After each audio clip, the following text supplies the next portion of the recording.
नमस्कार साथियों, स्वागत है आप सभी का आपके अपने चैनल बीएसए ट्रिकी क्लासेस में। और आज की क्लास में बात करेंगे दिल्ली पुलिस 2020 के लिए कांस्टेबल परीक्षा का। आज हम एक एग्ज़ाम पेपर आपके साथ डिस्कस करेंगे और इस एग्ज़ाम में आने वाले हम सारे संभावित प्रश्न आप लोग के साथ डिस्कस करने वाले हैं।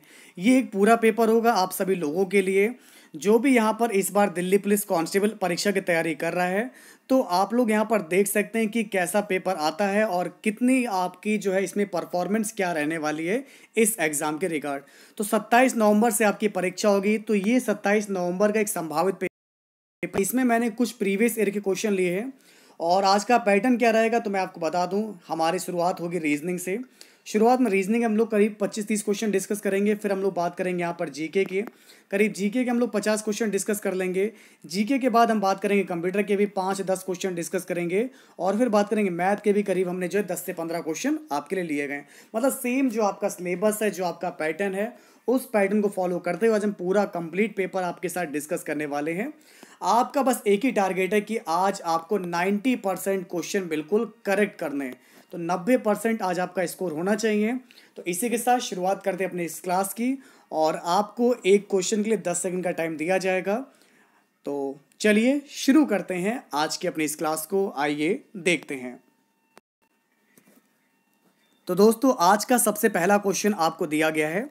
एक क्लास में लड़के एक पंक्ति में खड़े हैं। एक लड़का दोनों किनारों से 19वीं स्थिति पर है। तो बताओ कि कुल कितने लड़के होंगे इस क्लास में। आपके पास केवल 10 सेकंड होंगे और आपका समय शुरू होता है अब। तो एक क्लास में लड़के एक पंक्ति में खड़े हैं और एक लड़का दोनों तरफ से 19वां है। तो बच्चे कुल कितने होंगे क्लास में, बताइए। समय हुआ समाप्त। और आपको बता दें इस क्वेश्चन का सही जवाब क्या होगा। तो तीसरा क्वेश्चन की बात करेंगे। वो लड़का दोनों तरफ से 19वां है। तो हम 19 को 2 बार जोड़ देंगे और एक वो 2 बार जुड़ रहा है तो इसलिए एक घटा देंगे। तो 19 38 में से एक गया 37 हो जाएगा। तो अगर आपका आंसर यहाँ से बी आ रहा है तो बिल्कुल राइट होगा। बहुत बढ़िया क्लास। अब दोस्तों, हमारा अगला क्वेश्चन आपके सामने आपको दिया गया है। Manik is 14th from the right end in a row of 40 boys. What is the position from left end. तो मेरे कहने का मतलब ये है, मानिक की स्थिति की एक पंक्ति में दाएं ओर से 14वीं है तो उसका बाईं ओर से स्थिति क्या होगी। आप लोग बताइए। आपके पास केवल 10 सेकंड होंगे और आपका समय शुरू होता है अब। ए 24th, बी 27th, सी 26th या फिर इनमें से कोई नहीं। Time up. तो 40 लड़के की अगर हम बात करेंगे तो आप लोग यहाँ पर देख सकते हैं टोटल 40 लोग हैं। उसकी पोजीशन यहाँ पर जो है 14वीं है तो 14 को माइनस कर देंगे और एक इसकी वैल्यू भी घट जाएगी तो उसमें एक जोड़ना पड़ जाएगा। तो 40 में से आप लोग 14 घटा दीजिए और एक जोड़ दीजिए तो आपका सही जवाब होगा 27। तो जिनका भी आंसर यहाँ से 27 आ रहा बिल्कुल राइट होगा। Very good class. तो सही जवाब होगा आपका उसकी बाईं ओर से जो पोजीशन होगी ये आपकी यहाँ पर जो है 27वीं होगी। ठीक है, इतना आप सभी को समझ में आ गया होगा उम्मीद करता हूँ। अब ले चलते हैं आपको आगे। अगला क्वेश्चन आपके सामने आपको दिया गया, एक बहुत ही इंपॉर्टेंट क्वेश्चन आपको दिया गया है। तो दोस्तों, आपको यहाँ पर क्या बताना है, देखिए। घड़ी की मिनट सुई द्वारा 59 सेकंड में बनाया गया कोण क्या होगा। आपके ऑप्शन दिए गए 6 डिग्री, 5 डिग्री, 5.9 डिग्री या फिर डी होगा 4.9 डिग्री। और आपका समय शुरू होता है अब। चलिए बताइए। तो देखिए, तीसरा क्वेश्चन आपके सामने आपको दिया गया है। तो इस क्वेश्चन का आपका सही जवाब क्या होगा, बताइए। देखिए, टाइम हुआ समाप्त। आपको बता दें मिनट वाली सुई 1 सेकंड में हमारा जो है 1/10 डिग्री जो है आपकी घूमती है। जैसा कि आप लोग जानते हैं इतना एंगल बनाती है। मिनट वाला जो हैंड है, minute hand in 1 second equal to 1/10 degree. तो आप सभी को यहाँ पर बता दे रहे हैं 1 सेकेंड में जो है कितना बनाती है, 1/10 डिग्री बनाती है। ये आप सभी को पता है। तो यहाँ पर हमें निकालना है 59 सेकेंड का। तो 59 सेकेंड की अगर हम बात करेंगे तो आपका कितना हो जाएगा, 59/10 आएगा। और इसको लिख सकते हैं 5.9 डिग्री। तो अगर क्लास में आप लोगों में से क्लास में किसी का भी अगर आंसर यहाँ से सी आ रहा है कि घड़ी की जो मिनट वाली सुई है इसके द्वारा 59 सेकंड में जो बनाया गया एंगल होगा ये मेरा होगा 5.9 degree. That's the correct answer. ये इतना एंगल जो है यहाँ पर बनाएगा। चलिए, एक क्वेश्चन आपका और पूछा गया था पेपर में कि घड़ी की मिनट वाली सुई के द्वारा 15 सेकंड में बनाया गया कोण क्या होगा। तो अब ये बताना, तो ये भी सेम वही आपका क्वेश्चन है जैसे मैंने क्वेश्चन अभी आपको बताया। तो दोस्तों अब आपको बता दें, 1 सेकंड जो दिया गया है 6 डिग्री के बराबर दे रखा है। अगर हम बात करेंगे यहाँ पर सेकंड वाले के कोण की, तो 15 सेकंड बनाया गया कोण आपका क्या होगा, ये आप सभी को यहाँ पर बताना है। तो मिनट वाली सुई 1 सेकंड में आपका 1/10 बनाती है। तो यहाँ पर घड़ी की मिनट वाली सुई 15 सेकंड बनाया गया एंगल आपको ज्ञात करना है। तो 1 सेकंड बराबर हमें दे रखा है 6 डिग्री दे रखा है। 1 सेकंड बराबर हमारा कितना दे रखा है, 6 डिग्री दे रखा है। चलिए आपको बताते हैं सेकंड हैंड इन 1 सेकंड। तो ध्यान दीजिएगा, ये मेरा था, यहाँ पर मैंने आपको बताया था ये मेरा था मिनट हैंड इन 1 सेकंड। और अब हम बात करेंगे सेकंड हैंड इन 1 सेकंड।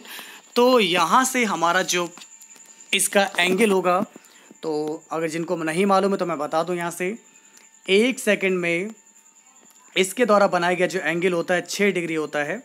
तो 15 सेकंड में बनाया गया एंगल कितना हो जाएगा, 6 × 15 और 15 छक्का 90 डिग्री हो जाएगा। यानी कि अगर आपका आंसर यहाँ से 90 डिग्री आ रहा है, बिल्कुल राइट होगा। तो मेरे सभी प्यारे साथियों, इस क्वेश्चन का जो हमारा सही जवाब होगा ये मेरा होगा यहाँ से 90 अंश हो जाएगा। ठीक है, चलिए अब ले चलते हैं आपको आगे। अगला क्वेश्चन हमारा जो है बहुत ही इंपॉर्टेंट है। देखिए 26 नवंबर 2008 को सप्ताह का कौन सा दिन होगा, ये आपको बताना है। तो मैंने जनवरी, फरवरी, मार्च, अप्रैल सब कुछ आपको पढ़ाया है।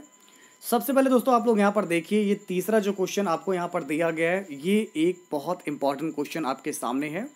तो 26 नवंबर 2008 को सप्ताह का कौन सा दिन होगा।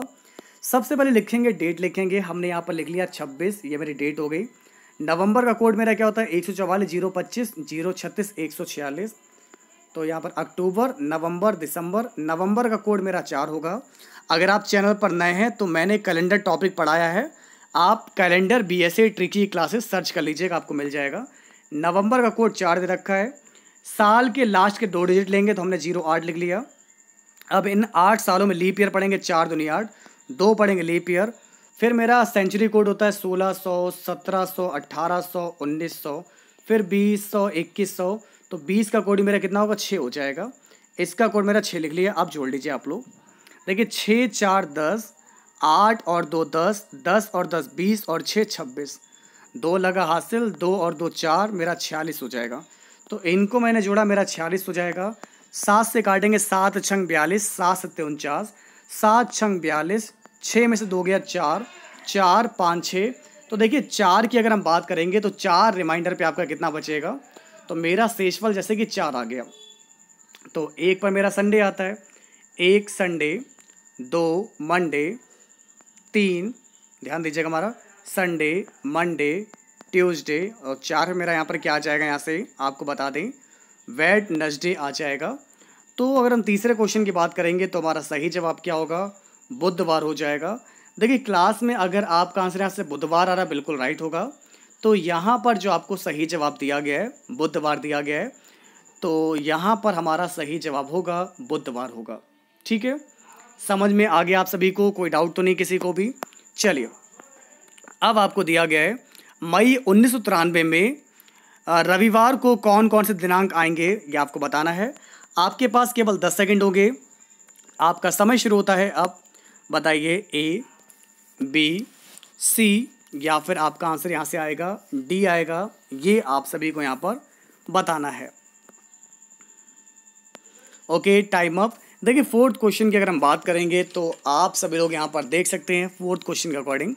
देखिए मई 1993 में रविवार के लिए हमें 1 मई का दिन ज्ञात करना पड़ेगा। तो सबसे पहले आप लोग निकाल लीजिए कि 1 मई को होगा क्या। 1 मई 1993 का दिन आप लोग निकाल लीजिए। तो 1 का तो मैंने 1 लिख लिया। मई का कोड मेरा क्या होगा, 144 025। बस जनवरी, फरवरी, मार्च, अप्रैल, मई। मई का कोड मेरा 2 हो जाएगा, 2 लिख लिया इसको। ठीक है ना, ध्यान दीजिएगा, मई का कोड 2 लिख लिया। 1993 का हमने यहाँ पर 93 लिख लिया, यहाँ पर 93 लिख लिया। इन 93 सालों में लीप ईयर कितने पड़ेंगे, 4 दूनी 8, 1 बचा, 4 3 12, 23 लीप ईयर पड़ेंगे। और 1900 का मेरा कोड होता है 00। अब आप इसको जोड़ लीजिए। ठीक है ना।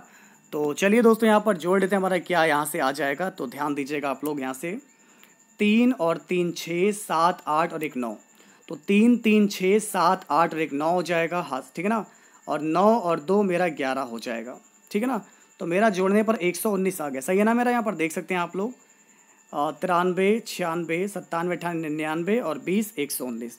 अब 119 को 7 से डिवाइड कीजिए, 7 एकम 7, 7 4 11, 7 7 49, मेरा जीरो बचा।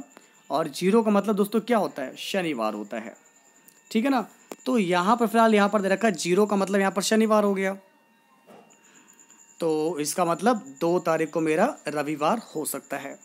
तो मेरा यहाँ पर 2 तारीख निकल गई, क्योंकि मेरा 1 तारीख को मैंने निकाला, मेरा क्या आया, शनिवार आया। और हमें निकालना रविवार कब कब होंगे, तो 2 तारीख को रविवार होगा, 2 के 7 दिन बाद 7 2 9 तारीख होगा, 9 7 16, फिर 23, फिर 30। यानी कि आपका सही जवाब होगा हमारा 2 9 16 23 और 30। ये 5 दिन होंगे जब आपके रविवार पड़ेंगे। 2 तारीख को पड़ेगा, 9 तारीख को पड़ेगा, 9 और 7 16, 16 7 23, 23 7 30। तो सही जवाब होगा ऑप्शन बी होगा मेरा बिल्कुल राइट आंसर। अब अगला क्वेश्चन आपके एग्जाम के पॉइंट ऑफ व्यू से बहुत ही इंपॉर्टेंट आप सभी को दिया गया है। तो एक निर्देश आपको दिया गया, ध्यान से पढ़िएगा। देखिए 9 × 9 × 9 सेंटीमीटर आकार के एक घन को बाहर से प्रत्येक सतह पर से पीले रंग से रंग दिया जाता है। तत्पश्चात उसमें से 3 सेंटीमीटर भुजा के छोटे घन काटे जाते हैं। तो निम्न प्रश्नों के उत्तर दीजिए, यहाँ से आपका करेक्ट आंसर क्या होगा, ये आप सभी लोग मुझे बताइए। सबसे पहला क्वेश्चन आपको दिया गया, छोटे घनों की संख्या निकालनी है। देखिए छोटे घनों की संख्या निकालने के लिए बड़े वाले घन का भुजा बटे छोटे वाले घन की भुजा, तो n का मान मेरा कितना हो जाएगा, n बराबर लिखेंगे 9/3 हो जाएगा, 3 3 और 3 आ जाएगा। और हमें निकालना कितने घन काटे जा सकते हैं, तो n का कर लेंगे हम लोग क्यूब कर लेंगे। तो यहाँ से आपको बता दें 3 बचेगा, 3 का क्यूब अगर हम लोग यहाँ से करेंगे तो यहाँ से आपको बताते हैं 8th क्वेश्चन का हमारा जो सही जवाब होगा 27 आ जाएगा। तो छोटे घनों की संख्या मेरे यहाँ से कितनी होगी, 27 होगी। तो जिनका भी यहाँ से 27 आ रहा है, बिल्कुल आपका आंसर करेक्ट होगा। अब आप मुझे बताइए कि 3 तरफ से रंगे हुए कुल घनों की संख्या कितनी होगी। और ये क्वेश्चन तो आपको रट गया है कि अगर आपके एग्जाम में कभी भी क्वेश्चन आए, इसको लगाना ही नहीं है, अपने दिमाग में बस एक आंसर फिक्स कर लीजिए। हमेशा 3 तरफ से रंगे हुए कुल घनों की संख्या 8 होती है। अपने कमरे के चारों कोनों को आप लोग देखिएगा, तो ऊपर आपके 8 ही कोने आपको यहाँ पर मिलेंगे जो आपके 3 साइड से कलर्ड हो सकते हैं। तो 3 तरफ से रंगे हुए घनों की संख्या हमारी कितनी होगी, 8 होगी हमेशा। अब हमारा अगला क्वेश्चन आपके सामने आपको दिया गया है, उसी क्वेश्चन से रिलेटेड एक और सब क्वेश्चन उसका है। अच्छा आप मुझे बताइए 2 तरफ से रंगे हुए कुल छोटे घनों की संख्या कितनी होगी, बताइए। 8 12 27 या फिर हमारा यहाँ से आंसर होगा 729। चलिए बताइए। देखिए n का मान तो हम निकाल ही चुके हैं, 9/3 हमारा 3 ही है। हमें निकालना 2 तरफ से 2 सरफेस्ड कलर्ड क्यूब्स इक्वल टू हमारा फॉर्मूला होता है 12 ब्रैकेट में n-2 और n की वैल्यू मेरी 3 है तो लिखेंगे 12। 3 में से 2 गया, बचेगा 1, 12 एकम 12। तो इस प्रकार हमारे 2 तरफ से रंगे हुए छोटे छोटे घनों की संख्या कितनी आएगी, 12 आ जाएगी। तो अगर आपका आंसर यहाँ से 12 आ रहा है तो आपका आंसर बिल्कुल राइट होगा, करेक्ट होगा। अब दोस्तों यहाँ पर आप लोग देख सकते हैं कि कम से कम 2 तरफ से रंगे हुए कुल छोटे घनों की संख्या कितनी होगी। अब हम बात करें कम से कम 2 तरफ से, मतलब कम से कम 2 तरफ तो होने चाहिए। अब तो 3 हो जाए, 4 हो जाए, 5 हो जाए, इससे मतलब नहीं है, लेकिन कम से कम एटलीस्ट 2 सरफेस तो उसके पेंट हो। तो इसमें एक तो मेरा ये 2 वाला भी आ जाएगा और इसमें मेरा एक वाला भी आ जाएगा। तो आप लोग समझ सकते हैं at least 2 surface painted cubes mean 3 surface painted, या तो उसके 3 हो जाए, क्योंकि 3 में 2 तो आपके कलर्ड हैं ही है ना, और बाकी 2 वाले तो आपके रहेंगे। तो मैंने 3 वाला तो आपको बता ही रखा है कि उसका आंसर हमेशा क्या रहता है, आपका 8 रहता है, और बाकी ये आपको 12 दे रखे हैं।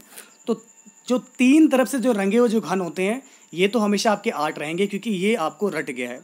3 तरफ से रंगे हुए जो घनों की संख्या होगी ये हमेशा ऑलवेज आपका 8 रहेगा, ये कभी भी चेंज नहीं होगा। ये आपका सार्वभौमिक तथ्य है, बिल्कुल सत्य बात है, यूनिवर्सल ट्रूथ है कि 3 तरफ से रंगे हुए घनों की संख्या हमेशा 8 होगी। इसमें कभी ज़िंदगी में कोई भी परिवर्तन नहीं होगा। लेकिन अगर हमने अभी आपको बताया था कि 2 घनों की बात करेंगे तो मेरा 12 आया था ना, क्योंकि हमारा 12 n-2 था और n का मान मेरा 3 है, तो 12 ये हो गए जो 3 साइड से कलर, और ये हो गए जो 2 साइड से कलर है। तो कम से कम 2 तरफ से रंगे हुए कुल घनों की संख्या कितनी होगी, 12 और 8 20 हो जाएगी। समझ में आ गया आपको। तो अगर आपका आंसर यहाँ से 20 आ रहा है दोस्तों तो बिल्कुल राइट हो जाएगा। तो मेरे सभी प्यारे साथियों, इस क्वेश्चन का हमारा सही जवाब होगा 20। चलिए, अब हमारा जो अगला टॉपिक है एक बहुत ही इंपॉर्टेंट टॉपिक है और एक ऐसा टॉपिक है जिसमें अधिकतर लोग कंफ्यूज हो ही जाते हैं। इस टॉपिक का नाम है स्टेटमेंट, आर्ग्यूमेंट्स एंड असम्पशंस। अनुमान और पूर्वानुमान वाले क्वेश्चन भी आपके एग्जाम में आएंगे। तो आप लोग देख सकते हैं, आपको एक स्टेटमेंट दिया गया है, should there be an upper age limit of 65 years for contesting parliamentary legislative assembly elections. And argument आपको दिया गया, yes generally people above the age of 65 lost their dynamism and will power. And second argument आपको दिया गया है, no the life span is so increase that people remain physically and mentally active even up to the age of 80। मेरा कहने का मतलब ये कथन आपको दे रखा है, जैसे कि आपको एक कथन दे रखा है, क्या संसदीय विधान परिषद के चुनाव लड़ने की अधिकतम आयु की जो सीमा है वो 65 वर्ष निर्धारित की जानी चाहिए। अब ऐसे में दो सवाल आते हैं आपके सामने, या तो आप हाँ बोलेंगे या तो आप ना बोलेंगे। हाँ, सामान्यतः 65 वर्ष से अधिक आयु के व्यक्ति अपनी क्षमता तथा इच्छा शक्ति को खो देते हैं। या फिर आप बोलेंगे ना, व्यक्तियों का जीवन काल बढ़ गया है तथा व्यक्ति 80 वर्ष की उम्र तक भी शारीरिक तथा मानसिक रूप से स्वस्थ रह सकता है। तो ऐसे में दोस्तों आपका सही जवाब क्या होगा, ये आज आप सभी को बताना है। तो किसी भी व्यक्ति की आयु उसकी मानसिक तथा प्रशासनिक क्षमताओं को मापने का पैमाना नहीं हो सकती। दोस्तों, किसी भी व्यक्ति की अगर हम आयु की बात करेंगे तो उसकी जो आयु है उसकी मानसिक और प्रशासनिक भावनाओं को, उसकी क्षमताओं को मापने का पैमाना नहीं हो सकती। इसलिए इनमें से कोई भी तर्क हमारा मजबूत नहीं है, ठीक है ना। इसका ये नहीं कि अगर कोई 65 साल का व्यक्ति हो गया है तो उसने अपनी क्षमता खो दी है, उसने अपनी इच्छा शक्ति खो दी है, क्या ये चीज़ पॉसिबल है? बिल्कुल नहीं है। और दूसरा आपको कह रखा है कि व्यक्तियों का जीवन काल बढ़ गया, तो ऐसा भी नहीं है व्यक्तियों का जीवन काल 80 साल हो गया, 100 साल हो गए, ये भी चीज़ पॉसिबल नहीं है ना। तो यहाँ पर आपका ऐसे में क्या होगा, ना तो मेरा सही है ना ही मेरा दूसरा सही है। तो इसलिए राइट आंसर क्या होगा, if neither first not second is strong. तो अगर आपका आंसर यहाँ से आ रहा है ऑप्शन डी आ रहा है तो बिल्कुल राइट होगा। तो ये थे कुछ रीजनिंग के क्वेश्चन। अब हम बात करेंगे जीके की और फिर हम आएंगे कंप्यूटर के कुछ बहुत ही इंपॉर्टेंट क्वेश्चन आप सभी को यहाँ पर दिए गए हैं। तो देखते हैं, हमारा सबसे पहला क्वेश्चन आपके सामने आपको दिया गया है, बहुत ही इंपॉर्टेंट क्वेश्चन। अब हम आपके साथ डिस्कस करेंगे। करीब 50 क्वेश्चन आप लोग को पता है जीके में आएंगे, जिसमें से 10, 12, 15 क्वेश्चन करंट अफेयर के भी रहेंगे। तो अभी तो मैं प्रीवियस क्वेश्चन आपको करा रहा हूँ, फिर हम जब ये सारे क्वेश्चन कंप्लीट हो जाएंगे फिर कुछ लेटेस्ट पेपर भी आप लोगों के साथ डिस्कस करेंगे। तो बिल्कुल अगर आपको हमारी क्लास पसंद आ रही है तो वीडियो को लाइक और शेयर जरूर कीजिएगा, सपोर्ट करते रहेगा। और हम भी आपके लिए जितने भी इंपॉर्टेंट क्वेश्चन होंगे वो सारे आपके एग्जाम होने तक कंप्लीट करवा देंगे। देखिए 38 क्वेश्चन जो आप लोग को यहाँ पर दिया गया है, इसका सही जवाब क्या होगा। निम्नलिखित में से कौन सा एक बुरा ऊष्मा परिचालक है, बताइए। ए, आपका समय शुरू हो चुका है, बी, सी या फिर आपका होगा डी।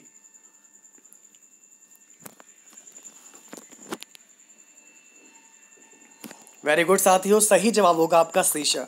आपका एल्यूमिनियम, तांबा और चांदी, ठीक है ना, इनमें आप लोग करंट फ्लो करोगे हो जाएगा, लेकिन शीशे में करंट फ्लो आपका नहीं हो पाएगा, ये हमारा बैड थर्मल कंडक्टर है। करेक्ट आंसर होगा ऑप्शन डी। नेक्स्ट क्वेश्चन आपकी स्क्रीन पर, निम्नलिखित में से कौन कंप्यूटर से स्थायी रूप से डेटा संचित करता है, बताइए। ALU, कैशे मेमोरी, रोम या फिर रैम। 39 क्वेश्चन का सही जवाब क्या होगा, तो मेरे प्यारे साथियों आप लोग बताइए। वेरी गुड, देखिए जिनका भी आंसर यहाँ से आ रहा है ऑप्शन डी आ रहा है, रोम, बिल्कुल राइट हो जाएगा। तो रोम हमारी अगर हम बात करेंगे, जो रोम दे रखी ये हमारी जो है डेटा को जो है परमानेंटली स्टोर करती है। तो अगर आपका यहाँ से आंसर जो है डी आ रहा है तो आपका आंसर बिल्कुल राइट होगा, आपका आंसर यहाँ से बिल्कुल करेक्ट हो जाएगा। इसके बाद दोस्तों अगर हम बढ़े आगे, हमारा जो अगला क्वेश्चन आपके सामने दिया गया है, देखिए जंग लगना एक क्या है। जंग लगने की बात करेंगे, इलेक्ट्रोलिसिस, ऑक्सीडेशन या फिर रिडॉक्स रिएक्शन या फिर होगा रिडक्शन। देखिए 40 क्वेश्चन की अगर हम जहाँ तक बात करेंगे तो अगर आप लोगों में से क्लास में किसी का भी आंसर अगर सी आ रहा है, रेडॉक्स रिएक्शन, बिल्कुल राइट होगा। देखिए रेडॉक्स रिएक्शन में ऑक्सीकरण व हमारा अपचयन की प्रतिक्रियाएं साथ साथ होती हैं, ठीक है ना। तो इसमें हमारा जो ऑक्सीकरण होता है और जो अपचयन होता है, मैंने जो आपको बताया, इन दोनों की जो प्रक्रिया होती है साथ साथ होती हैं, इसी को बोलते हैं रेडॉक्स रिएक्शन बोलते हैं। तो क्लास में जिन साथियों के भी आंसर सही आ रहा है बिल्कुल आपका आंसर करेक्ट हो जाएगा। समझ में आ गया आपको। अब दोस्तों बढ़ेंगे हम लोग यहाँ से आगे। अगला क्वेश्चन आप सभी के सामने आपको दिया गया है, क्या आप जानते हैं कि निम्न में से कौन सा एक हमारा धनायन नहीं है। दोस्तों अब आपको यहाँ पर बताना है कि निम्न में से कौन सा हमारा एक धनायन नहीं है। बताइए, aluminium ion, copper ion, sulphate ion या फिर हमारा होगा जिंक आयन। चलिए दोस्तों आप लोग मुझे बताइए। Okay, time up. देखिए 41 क्वेश्चन की अगर हम बात करेंगे तो हमारा सही जवाब होगा, यहाँ से हमें दे रखा है ऑप्शन सी दिया गया है सल्फेट आयन। अगर आपका भी आंसर सल्फेट आयन आ रहा है बिल्कुल राइट होगा। तो इस प्रकार हमारा सही जवाब होगा सल्फेट आयन होगा। नेक्स्ट क्वेश्चन आप लोगों के सामने आपको दिया गया, इसको बताइए निम्नलिखित में से कौन सा एक धूम कोहरे का घटक नहीं है। दोस्तों निम्नलिखित में से कौन सा एक आपका धूम कोहरे का घटक नहीं है, इसको आप लोग बताइए। परिवर्तनशील जैविक यौगिक, नाइट्रोजन ऑक्साइड, सल्फर डाइऑक्साइड या फिर आपका होगा क्लोरीन ऑक्साइड। देखिए 42 क्वेश्चन की अगर हम बात करेंगे, टाइम अप। बिल्कुल आपने सही बताया। अगर आपका आंसर यहाँ से आ रहा है 42 क्वेश्चन का ऑप्शन डी आ रहा है आपका यहाँ से क्लोरीन ऑक्साइड, बिल्कुल राइट हो जाएगा। तो सही जवाब मेरा यहाँ से क्या होगा, क्लोरीन ऑक्साइड। ये होगा इस क्वेश्चन का मेरा बिल्कुल परफेक्ट आंसर। ऑप्शन डी वाला बिल्कुल आपका करेक्ट हो जाएगा। अब दोस्तों आपको यहाँ पर दिया गया, आप लोग यहाँ पर देख सकते हैं। दोस्तों नीति आयोग का निर्माण निम्नलिखित में से किस संस्था के स्थान पर किया गया है, बताइए। Planning commission, IRDA, department of telecommunication या फिर हो जाएगा department of information technology. Okay, time up. 43 question की अगर हम बात करेंगे तो हमारा सही जवाब क्या होगा। देखिए आपको बता दें, अगर आपका आंसर प्लानिंग कमीशन आ रहा है बिल्कुल राइट हो जाएगा, क्योंकि नीति आयोग का जो निर्माण है ये प्लानिंग कमीशन के स्थान पर ही किया गया है। तो अगर आपका आंसर यहाँ पर ए आ रहा है, प्लानिंग कमीशन आ रहा है, तो आपका आंसर बिल्कुल राइट हो जाएगा। आपका आंसर यहाँ से बिल्कुल सही होगा। अब दोस्तों क्या आप जानते हैं कि पहली काम करने वाली जो लेजर का जो आविष्कार है किसने किया। Who invented first working laser. A.S. Taylor, W.K. Roentgen, T.H. Maiman या फिर हमारा होगा फाइड मॉरिसन। ओके साथियों, देखिए 44 क्वेश्चन की अगर हम बात करेंगे तो हमारा सही जवाब होगा मैमन। देखिए आप लोगों ने यहाँ पर 9th 10th या फर्स्ट स्टैंडर्ड में पढ़ा होगा आप लोगों ने। T.H. मैमन इस क्वेश्चन का राइट आंसर हो जाएगा, क्योंकि लेजर का जो आविष्कार किया था ये मैमन ने किया था, जैसा कि आप सभी लोग यहाँ पर जानते हैं। तो बहुत ही इंपॉर्टेंट क्वेश्चन था आप सभी का। कमेंट के द्वारा मुझे बताएगा LASER लेज़र की फुल फॉर्म क्या है। तो कमेंट के द्वारा आप मुझे बताएगा कि लेज़र की फुल फॉर्म क्या है। तब तक बढ़ते हैं हम लोग यहाँ से अगले क्वेश्चन की ओर। आज एक तरफ हमने सारे कलाकार ले रखे हैं और वो किस कला से रिलेटेड हैं ये आप सभी को बताना है। जैसे कि गौरी शंकर देवीलाल, हरि प्रसाद चौरसिया, MF हुसैन, जाकिर हुसैन। आपका समय शुरू होता है, आपके पास केवल 10 सेकंड होगा और आपका समय शुरू होता है। अब चलिए बताइए, सभी लोग बताएंगे A, B, C या फिर हमारा करेक्ट आंसर हो जाएगा D। Time up. Gauri Shankar Devilal ये कला है इनकी, कथक से हो जाएगा। गौरी शंकर देवीलाल ये मेरे कथक से हो जाएंगे। सेकंड पॉइंट हमें दिया गया हरि प्रसाद चौरसिया, ये हमारे बांसुरी से हो जाएंगे। MF हुसैन की अगर हम बात करेंगे तो ये चित्रकला से रिलेटेड होंगे। और जाकिर हुसैन एक बहुत ही प्रसिद्ध तबला वादक हैं, इनके बारे में आप लोग जानते होंगे। और इन सभी कलाकारों के बारे में आप लोगों ने सुना होगा, पढ़ा होगा, जाना होगा। नहीं पढ़ा है तो जान लीजिए, ये सारे क्वेश्चन पेपर में आए हुए हैं। तो मैं जितने भी क्वेश्चन आपको पढ़ाने वाला हूँ ये एक एक क्वेश्चन आपके एग्जाम के पॉइंट ऑफ व्यू से इंपॉर्टेंट है। तो मैं यहाँ पर डेली पुलिस की क्लास प्रोवाइड करा रहा हूँ। डेली मैं आपको एग्जाम पेपर सॉल्व करवा रहा हूँ। यहाँ पर तैयारी आपकी बहुत ही अच्छी होने वाली है। एक एक क्वेश्चन की प्रैक्टिस हम आपको कराने वाले हैं। तो प्लीज़ वीडियो को लाइक और शेयर जरूर कीजिएगा और मिलकर आप लोग सपोर्ट करते रहिए। अब दोस्तों आपको यहाँ पर बताना है कि किस एकमात्र भारतीय क्रिकेट खिलाड़ी को 3 बार पॉली उमरेगर पुरस्कार से सम्मानित किया गया है। सचिन तेंदुलकर, वीरेंद्र सहवाग, विराट कोहली या फिर हमारा हो जाएगा आपको यहाँ पर दिया गया है रविचंद्रन अश्विन। देखिए 47 क्वेश्चन की अगर हम बात करेंगे तो अगर आप जानते हैं तो बताइए इस क्वेश्चन का सही जवाब क्या होगा। तो यहाँ पर हमारा जो करेक्ट आंसर होगा ये होगा ऑप्शन सी होगा विराट कोहली। ठीक है ना। तो इस बात को बिल्कुल ध्यान रखिएगा, इस क्वेश्चन का जो हमारा सही जवाब होगा ये मेरा यहाँ से विराट कोहली हो जाएगा। और अब हम बात करेंगे हमारा जो अगला क्वेश्चन आपके सामने आपको दिया गया है।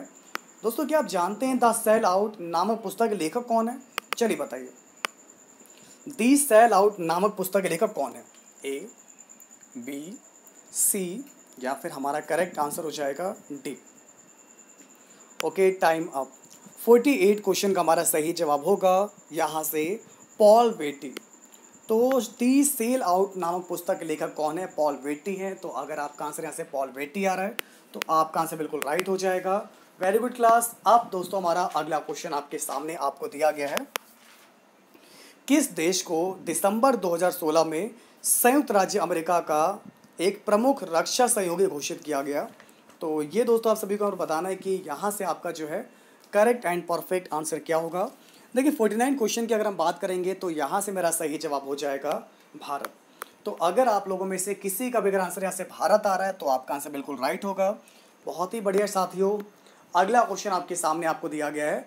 भारत ने किस देश के साथ 2016 में अपना 7वां द्विदेशीय संस्करण एक्वेरिन अभ्यास काददू में किया था? अब कुछ लोग कहेंगे कि सर ये आप मुझे पुराने करंट अफेयर के क्वेश्चन क्यों करा रहे हैं?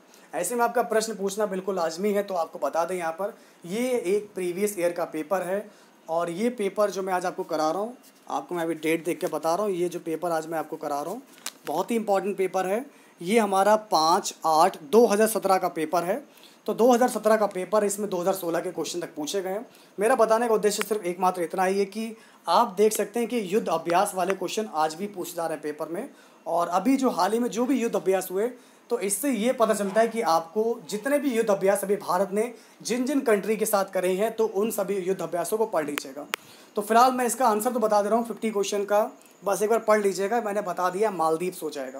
लेकिन आपको क्या पढ़ना है, जितने भी करंट में अभी हमारे भारत ने जो है जिन भी देशों के साथ जो भी युद्ध अभ्यास किए हैं, जहाँ पर किए हैं, जिस समय किए, उनको आप लोग पढ़ते हुए चलिएगा। अब कुछ और क्वेश्चन हैं आप लोग की परीक्षा की दृष्टि से जो कि आपके एग्ज़ाम के पॉइंट ऑफ व्यू से बहुत ही इंपॉर्टेंट रहने वाले हैं। तो क्वेश्चन आपका है कि वक्र बाजार में सभी उपभोक्ताओं की मांग को वस्तु की कीमत के भिन्न स्तरों पर समग्र दृष्टि से देखकर मांग को प्रदर्शित करता है, इसमें से कौन? आपका दिया गया एक दिष्ट है, तटस्थ है, बाजार मांग है, या फिर मेरा हो जाएगा रासमान। चलिए बताइए, ए, बी, सी, या फिर आपका आंसर यहाँ से हो जाएगा डी होगा। चलिए बताइए। तो मैं आपको बता रहा था यहाँ पर कि 26 क्वेश्चन का सही जवाब क्या होगा? बाजार मांग हो जाएगा। तो देख सकते हैं कि कौन कौन से सेक्टर से क्वेश्चन आपके एग्जाम में आते हैं। तो ये जो हमारा है इकोनॉमिक्स टॉपिक का क्वेश्चन है और आपका सही जवाब होगा बाजार मांग होगा इस क्वेश्चन का बिल्कुल राइट आंसर। अब दोस्तों आप लोग मुझे बताना है, जिस बाजार संरचना में केवल कितना विक्रेता होता है उसे एक अधिकार बोलते हैं। आपका समय शुरू होता है। अब चलिए बताइए, 1, 2, 5 या फिर 10? सभी लोग बताएंगे। 27 क्वेश्चन का मेरा सही जवाब क्या होगा? तो जिस बाजार संरचना में केवल एक विक्रेता होता है उसे बोलते हैं हम लोग एक अधिकार बोलते हैं। तो अगर आपका आंसर यहाँ से एक आ रहा है तो आपका आंसर बिल्कुल राइट होगा, आपका आंसर बिल्कुल यहाँ से करेक्ट हो जाएगा।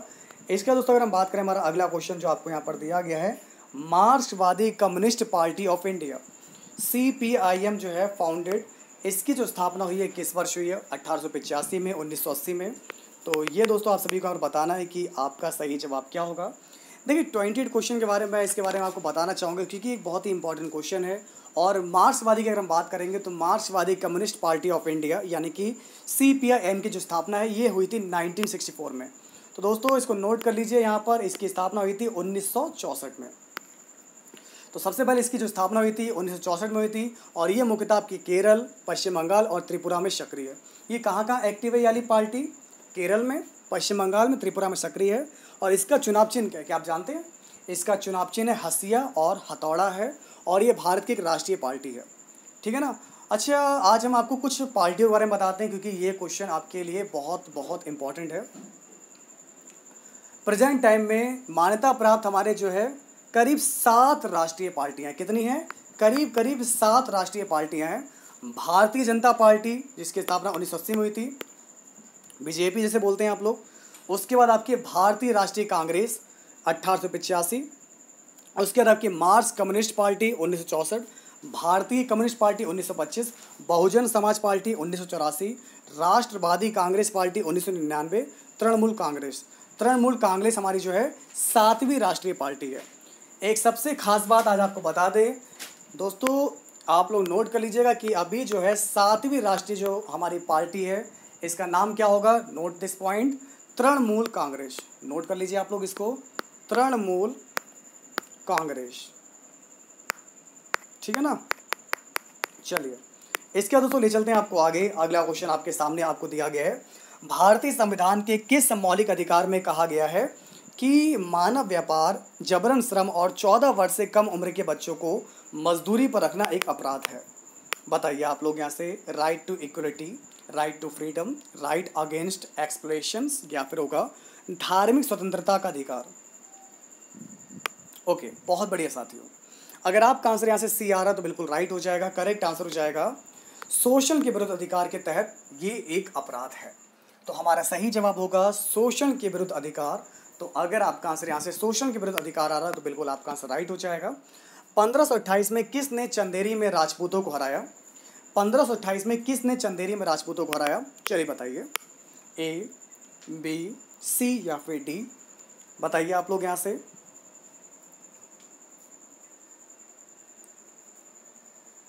बिल्कुल आपने सही बताया। अगर आपका आंसर यहाँ से आ रहा है बाबर आ रहा है तो बिल्कुल आपका राइट हो जाएगा।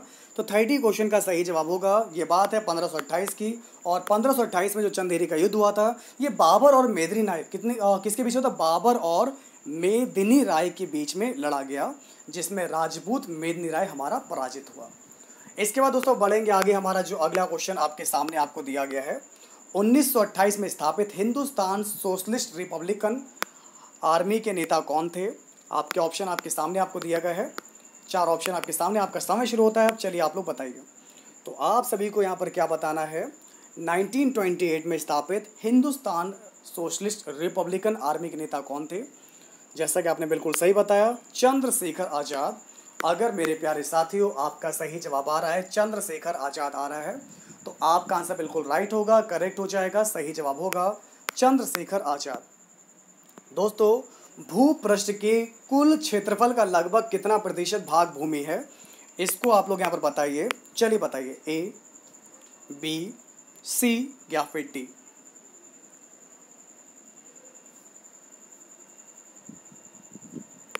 बिल्कुल अगर आपका आंसर यहाँ से आ रहा है 32 क्वेश्चन का ऑप्शन बी आ रहा है, 30% बिल्कुल राइट हो जाएगा। करेक्ट आंसर यहाँ से आपका होगा 30% होगा इस क्वेश्चन का बिल्कुल आपका सही जवाब। दोस्तों, पृथ्वी की सतह की सबसे ऊपरी परत को क्या बोलते हैं? चलिए आप लोग मुझे बताइए, पृथ्वी की सतह के सबसे ऊपरी परत को क्या बोलते हैं? ए, बी, सी या फिर डी। बताइए। Okay, very good. देखिए 33 क्वेश्चन की बात करें, इसको बोलते हैं परपटी। देखिए पृथ्वी के आंतरिक भागों को केंद्र के बाहर की तरफ क्रमशः कोर, मैंडल, क्रस्ट 3 भागों में विभक्त किया गया है। और क्रस्ट जो होता है पृथ्वी का सबसे ऊपरी भाग होता है। तो फिलहाल तो यहाँ से हमारा राइट आंसर हो जाएगा क्रस्ट। इसको हिंदी में क्या बोलते हैं? परपटी। तो यही हमारा जो होता है ऊपरी भाग होता है, इसको क्या बोलते हैं? क्रस्ट बोलते हैं। अगला क्वेश्चन आपके सामने आपको दिया गया है। अच्छा, मानव का वैज्ञानिक नाम तो आज हर कोई जानता होगा, तो आप लोग मुझे बताइए मानव का वैज्ञानिक नाम। The scientific name of human beings is.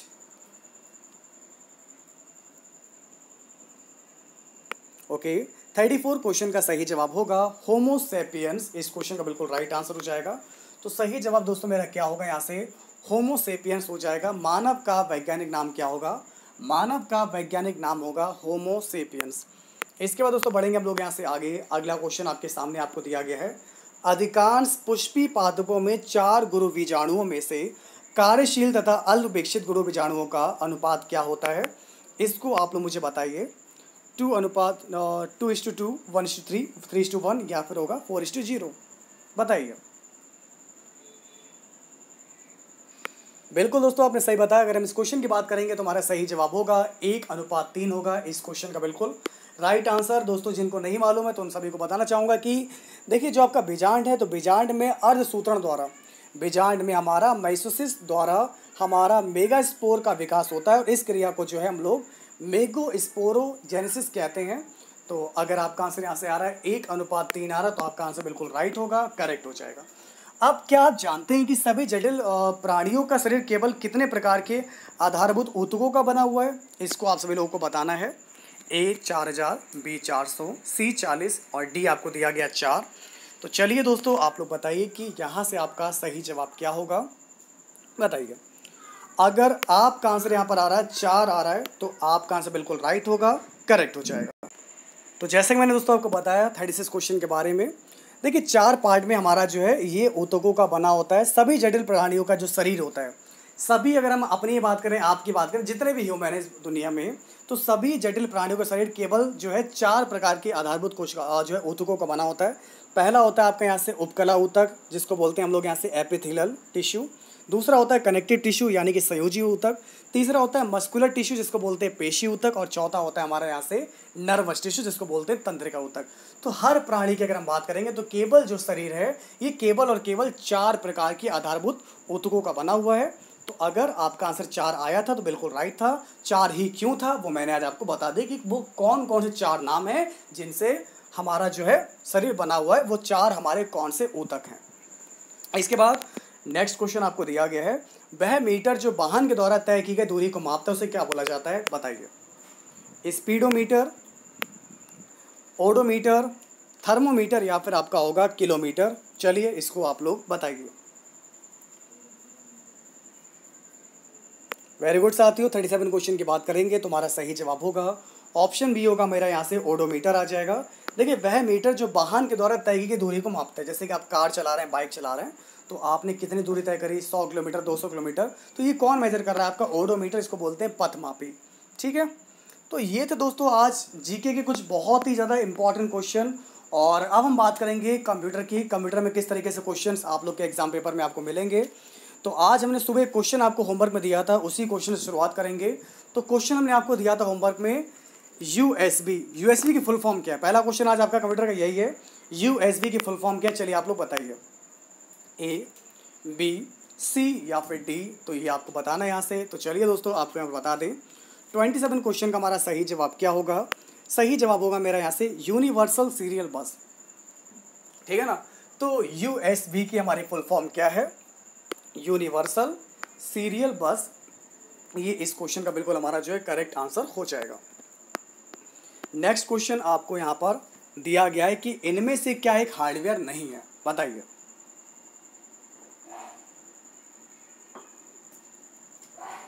Input device, operating system या फिर सीपीयू। आपका समय शुरू होता है अब।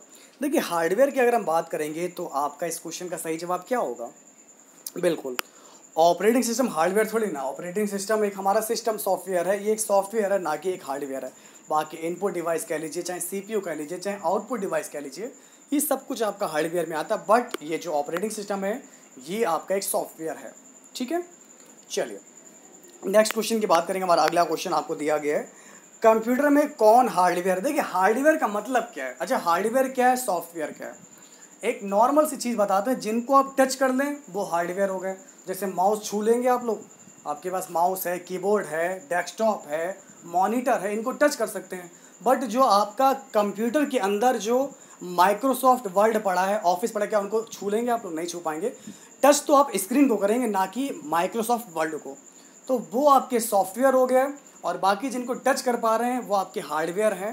ठीक है ना, hardware is a physical device, जो फिजिकल होते हैं। ठीक है ना, तो 38 क्वेश्चन की बात है, C++ है, विंडोज 7 है और आपका CD-ROM। तो यहाँ पर आपका हो जाएगा 38 क्वेश्चन का आंसर हो जाएगा ऑप्शन सी होगा CD-ROM।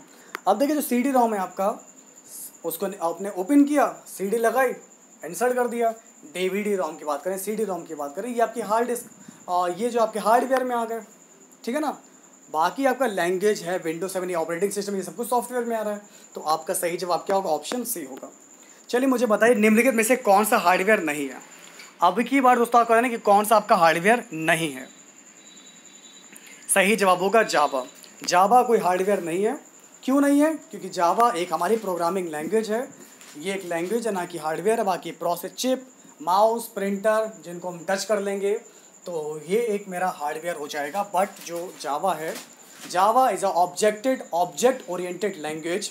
And next question please आप लोग ट्राई कीजिएगा। आप लोग देखिए, हम एक एक क्वेश्चन कंप्यूटर का आपको ऐसे ही कंप्लीट करवा देंगे। आपको अलग से क्लास देखने की आवश्यकता नहीं पड़ेगी। हम दिन में आपको जो पेपर सॉल्व करवा रहे हैं और जो आपको जीके और कंप्यूटर की क्लास दे रहे हैं वो आपके लिए बहुत ही इंपॉर्टेंट है। उसमें हम सारे क्वेश्चन वही करा रहे हैं जो आपके एग्जाम में आए हुए हैं। और हम वो क्वेश्चन भी ऐड कर रहे हैं जो इस बार आपके पेपर में आ सकते हैं, जो लेटेस्ट क्वेश्चन आपके लिए जो काफ़ी इंपॉर्टेंट है, वही सारे क्वेश्चन पढ़ रहे हैं। तो कमेंट करके आप लोग जरूर बताएगा कि आप लोगों को ये क्लास चाहिए है। अगर आपको क्लास अच्छी लग रही है तो जरूर कीजिएगा कमेंट, और वीडियो को लाइक कीजिएगा, शेयर कीजिएगा, सपोर्ट कीजिएगा। अभी क्वेश्चन बहुत सारे बाकी हैं, मैथ के भी क्वेश्चन मैंने बहुत ही ज़्यादा शानदार लिए हैं, बहुत इंपॉर्टेंट लिए हैं। चलिए आपके सामने क्वेश्चन आ चुका है, हार्डवेयर इक्विपमेंट से कंप्यूटर बना होता है, चलिए बताइए ए, बी, सी या फिर डी। बहुत बढ़िया साथियों, चलिए बताइए। Okay, time up. इस क्वेश्चन का सही जवाब होगा यहाँ से monitor, CPU, keyboard, mouse, software और नेटवर्क। अगर आपका आंसर यहाँ से ए आ रहा है तो आपका आंसर बिल्कुल राइट हो जाएगा, आपका आंसर बिल्कुल करेक्ट होगा। इसके बाद दोस्तों ले चलते हैं आपको आगे। अगला क्वेश्चन आपके सामने आपको दिया गया है, लिखित प्रोग्राम जिसके कारण कंप्यूटर वांछित तरीके से कार्य करते हैं, ये आपका क्या कहलाता है। देखिए 41 क्वेश्चन मैंने कई बार आप लोगों के साथ डिस्कस भी कर रखा है। चलिए आप लोग मुझे बता दीजिए इसको क्या बोलेंगे, कोड्स है और इंस्ट्रक्शंस है, सॉफ्टवेयर, या फिर इनमें से कोई नहीं होगा। देखिए 41 क्वेश्चन के बारे में आपको बताते हैं। ये टॉपिक हमारा सॉफ्टवेयर है। सॉफ्टवेयर प्रोग्रामिंग लैंग्वेज में लिखे गए निर्देशों का सेट होता है। Software is a series of instruction, ठीक है ना। सॉफ्टवेयर जो होता है इंस्ट्रक्शन का सेट होता है। तो आपका राइट आंसर क्या होगा दोस्तों, 41 क्वेश्चन का सही जवाब होगा आपका, ये हमारा सॉफ्टवेयर हो जाएगा। लिखित प्रोग्राम जिसके कारण कंप्यूटर बांझ तरीके से कार्य करता है, ये हमारा सॉफ्टवेयर कहलाता है। तो अगर आपका आंसर सॉफ्टवेयर आ रहा है बिल्कुल राइट हो जाएगा। नेक्स्ट क्वेश्चन आप लोग यहाँ पर देख सकते हैं क्या दिया गया है, सॉफ्टवेयर का प्राथमिक उद्देश्य डेटा को किसमें बदलना होता है, बताइए। You know, the main purpose of software is to convert data into website, information, program and object. Time अब साथियों 44 क्वेश्चन का क्लास में जिन लोगों का भी आंसर आ रहा है, ऑप्शन बी आ रहा है, इन्फॉर्मेशन बिल्कुल राइट होगा। देखिए दोस्तों, एक चीज़ मैंने आपको हमेशा सिखा रहा हूँ, डेटा क्या होता है, क्या कोई जानता है, क्या कोई डेटा को एक्सप्लेन कर पाएगा। Data is a raw material. Raw material मतलब जैसे मैं लिख दिया डब्ल्यू लिख दिया, ठीक है ना, एक्स वाई जेड कुछ भी लिख दिया, क्या इसे समझ पा रहे मैंने क्या लिखा है। जैसे कि डेटा मेरा क्या हो गया, जैसे मेरा ये है डेटा, डेटा मैंने लिखा है यहाँ पर यू है, आर है और एन लिख रखा है। क्या आप इसको समझ पाएंगे। डेटा को कोई नहीं समझ सकता, लेकिन यही डेटा को जब सॉफ्टवेयर इसमें घुसता है तो यही डेटा का हमारा कलेक्टेड एंड प्रोसेस्ड, इस डेटा को कलेक्ट करना और उसको प्रोसेस करना है, यही काम होता है सॉफ्टवेयर का। तो बीच में मैंने लगाया सॉफ्टवेयर घुसेड़ा। सॉफ्टवेयर लगाने के बाद क्या हुआ, ये डेटा हमारा इन्फॉर्मेशन में कन्वर्ट हो गया, और ये जो लिखा था हमारा URN, इसका मेरा बना RUN, ये बन गया इन्फॉर्मेशन RUN, जिससे हमें सूचना मिली। तो ये बहुत छोटा सा एग्जांपल मैंने आपको दिया। डेटा से हम कभी भी कुछ समझ नहीं सकते हैं, लेकिन हर वो इन्फॉर्मेशन जो आप समझ रहे हैं वो एक डेटा होती है। तो data is a raw material but information is collected and processed form of data. That's a correct answer. 44 question की बात करेंगे तो आपका सही जवाब क्या होगा, ऑप्शन बी होगा आपका इन्फॉर्मेशन। तो इस बात को ध्यान रखिएगा, डेटा होगा, डेटा को कलेक्ट और प्रोसेस करने का काम होता है सॉफ्टवेयर का, और सॉफ्टवेयर उसको जो है इन्फॉर्मेशन में कन्वर्ट कर देता है। ठीक है, चलिए नेक्स्ट क्वेश्चन आपके सामने आपको दिया गया, कंप्यूटर सॉफ्टवेयर का एक एग्जाम्पल कौन सा है, CPU, कॉम्पैक्ट डिस्क यानी कि CD, मॉनिटर या फिर माइक्रोसॉफ्ट ऑफिस। तो माइक्रोसॉफ्ट ऑफिस हमारा सॉफ्टवेयर है, बाकी सारे हार्डवेयर में आएंगे, क्योंकि अभी मैंने हार्डवेयर आपको पढ़ाया है, अब मैं सॉफ्टवेयर पूछ रहा हूँ, तो इसमें गलती आप लोग नहीं करेंगे। कंप्यूटर चलाने के लिए यूज किया जाने वाला डेटा या इंफॉर्मेशन क्या कहलाती है, इसको आपको बताना है। सॉफ्टवेयर, हार्डवेयर, पेरिफेरल, CPU, फिर इनमें से कोई नहीं। तो 47 क्वेश्चन का हमारा सही जवाब होगा सॉफ्टवेयर होगा, इस क्वेश्चन का हमारा बिल्कुल करेक्ट आंसर। ठीक है, नेक्स्ट क्वेश्चन की बात करेंगे। तो चलिए दोस्तों, आप सभी लोग बताइए, कंप्यूटर में एक शब्द का आकार होता है कौन सा। 48 क्वेश्चन की बात करेंगे तो हमारा सही जवाब होगा fixed in a computer but varies among different computers. एक कंप्यूटर में निश्चित है, लेकिन विभिन्न कंप्यूटरों में ये भिन्न भिन्न होता है। ठीक है ना, the size of a word in computer is fixed in a computer, मतलब एक कंप्यूटर में फिक्स होता है, बट अलग अलग सिस्टम में अलग अलग रहता है। तो इसलिए हमारा जो राइट आंसर हो जाएगा क्या होगा, ऑप्शन डी। अगर आपका आंसर है तो बिल्कुल आपका आंसर राइट होगा। अब दोस्तों हम बात करेंगे कि निम्नलिखित में से कौन सा CPU के घटक है। निम्नलिखित में से कौन से आपके CPU के घटक हैं। मैंने CPU का आपको कई बार इंटरनल स्ट्रक्चर दिखाया है। इंटरनल स्ट्रक्चर में सबसे ऊपर आपका ALU होता है, फिर आपका यहाँ पर CU होता है, नीचे आपकी मेमोरी होती है, यही CPU का अंदर का इंटरनल स्ट्रक्चर है। और तो 49 क्वेश्चन की बात करेंगे तो आपका सही जवाब होगा हमारा इसमें ALU होता है, कंट्रोल यूनिट होती है और मेमोरी में रजिस्टर भी होता है। लेकिन मेन पार्ट की अगर हम बात करेंगे तो सबसे जो ज़रूरी चीज़ है वो ALU और CU है, ठीक है ना। बाकी जो रिस्टोर करने का काम है वो मेमोरी में CPU के अंदर रजिस्टर लगा होता है। अब ले चलते हैं आपको आगे। कंप्यूटर का कौन सा हिस्सा डेटा के प्रोसेसिंग के लिए जिम्मेदार होता है? कंप्यूटर का कौन सा हिस्सा डेटा के प्रोसेसिंग के लिए जिम्मेदार होता है? CPU, मेमोरी, कीबोर्ड या फिर आपका होगा यहाँ से डिस्प्ले। ये आप सभी लोग यहाँ पर बताइए। Okay, time up. 51 क्वेश्चन का सही जवाब होगा कंप्यूटर में कौन सा हिस्सा, तो ये कंप्यूटर का CPU होता है। CPU जो होता है डेटा के प्रोसेसिंग के लिए जिम्मेदार होता है। कौन जिम्मेदार होता है? CPU डेटा के प्रोसेसिंग के लिए जिम्मेदार होता है। तो बिल्कुल आप लोग ध्यान रखिएगा। अब दोस्तों हम बात करेंगे मैथ की। मैथ के क्वेश्चन किस तरीके से आपको अपने एग्जाम में मिलेंगे, तो अब हम बहुत सारे क्वेश्चन आप लोगों के साथ डिस्कस करने वाले हैं। तो पहला क्वेश्चन आपके सामने आपको दिया गया है कि निम्नलिखित में से कौन सी मेरी एक परिमेय संख्या है? ऑप्शन ए होगा, ऑप्शन बी होगा, ऑप्शन सी होगा या फिर डी होगा। और आपके पास होंगे साथियों केवल 15 सेकंड। इन 15 सेकंड के अंदर ही आपको क्वेश्चन को सॉल्व करना होगा और इतना ही टाइम आपको मिलता है भी एग्जाम के लिए भी 10-12 सेकंड ही मिलते हैं क्वेश्चन को सॉल्व करने के लिए। तो चलिए दोस्तों शुरू करते हैं आपके सपने और समय को। तो आपका समय शुरू होता है आपका अब। बताइए। देखिए, परिमेय संख्या की बात करेंगे तो परिमेय संख्या क्या होती है? परिमेय संख्या की बात करेंगे तो 5√32 दे रखा है, तो इसकी वैल्यू क्या होगी हमारे यहाँ पर? इसकी वैल्यू मेरे यहाँ पर 2 हो जाएगी। बाकी का हमारा मान रूट में आएगा। बाकी सारी हमारी अपरिमेय संख्याएं सिवाय बी वाले को छोड़कर। तो ऑप्शन बी एक हमारी अपरिमेय संख्या होगी। अगर आपका आंसर यहाँ से आ रहा है ऑप्शन बी आ रहा है तो बिल्कुल आपका आंसर राइट होगा, आपका आंसर बिल्कुल यहाँ से करेक्ट हो जाएगा। इसके बाद दोस्तों अगर हम बढ़ेंगे आगे, हमारा जो अगला क्वेश्चन आपको दिया गया है एक बहुत ही इंपॉर्टेंट क्वेश्चन जो आपके हर पेपर में आता है। तो दोस्तों आपको बताना है 14 मीटर लंबी एक ट्रेन 145 मीटर लंबी एक ट्रेन किसी 655 मीटर लंबे पुल को केवल 36 सेकंडों में पार कर लेती है, तो ट्रेन की गति कितनी होगी? आप लोग बताइए। आपके पास केवल 15 सेकंड होंगे इस क्वेश्चन को सॉल्व करने के लिए। सभी प्रश्नों को सॉल्व करना अनिवार्य है, हल करना बिल्कुल अनिवार्य है और पूरे पेपर को अंत तक सॉल्व कीजिएगा और देखिएगा अभी आपकी परफॉर्मेंस क्या है। क्या आप हमारे इस पूरे पेपर से 90% अंक ला पा रहे हैं? क्योंकि अगर आप इस पेपर से 90% अंक ला पाएंगे तो अपने एग्जाम में भी जो है 80 से 90 प्लस स्कोर कर पाएंगे, क्योंकि हम वही सारे क्वेश्चन करा रहे हैं जो आपके एग्ज़ाम का जो एक स्तर है, जो एक लेवल है, और उसी लेवल से हम सारे क्वेश्चन आपको प्रोवाइड करा रहे हैं। तो 54 क्वेश्चन का हमारा सही जवाब क्या होगा? तो ध्यान से अब लगाएंगे हम इस क्वेश्चन को, बिल्कुल ध्यान से आप लोग समझिएगा। तो ट्रेन की गति निकालनी है तो दोस्तों चाल बराबर क्या होता है? दूरी बटे समय होता है। दोस्तों चाल बराबर मेरा क्या होता है? दूरी बटे समय होता है, डिस्टेंस। दूरी में दोनों की लंबाई जुड़ जाएंगी। 145 जोड़ देंगे प्लस हम लोग कर देंगे यहाँ से 655 लिख देंगे और समय हमें दे रखा है 36 सेकंडों में पार कर लेती है। तो 145 और 655 मेरा कितना हो जाएगा? यहाँ से 800 आ जाएगा। तो 800 ऊपर आ जाएगा, 36 मेरा नीचे आ जाएगा। लेकिन ये मेरा आंसर मीटर और सेकंड में आ रहा है। हमें ऑप्शन में दिया गया किलोमीटर प्रति घंटा में, तो इसकी मल्टीप्लाई करेंगे हम लोग 18/5 से। तो मैंने 18/5 से मल्टीप्लाई क्यों किए? ताकि हमारी चाल मीटर प्रति सेकंड से किलोमीटर प्रति घंटा में चेंज हो जाए, किलोमीटर प्रति घंटा में चेंज हो जाए, इसलिए किया है। तो 5 से काटेंगे तो 5 एकम 5 बचा हमारा 3, 5 छक्का 30, 16 हो जाएगा। 18 दूनी 36, 2 अट्ठे 16, 80 बचेगा। तो मेरा सही जवाब हो जाएगा, मेरी जो ट्रेन की चाल होगी ये होगी 80 किलोमीटर प्रति घंटा। तो अगर दोस्तों आपका आंसर यहाँ से आ रहा है 80 किलोमीटर प्रति घंटा ट्रेन की चाल आ रही है, तो आपका आंसर बिल्कुल राइट हो जाएगा। बहुत बढ़िया साथियों। इसके बाद मैं ले चलता हूँ आपको और आगे। हमारा अगला क्वेश्चन आप सभी के सामने आपको दिया गया है 10%, 20% और 40% का छूट श्रृंखला जो है कितनी एकल छूट के बराबर होगी, ये आपको बताना है।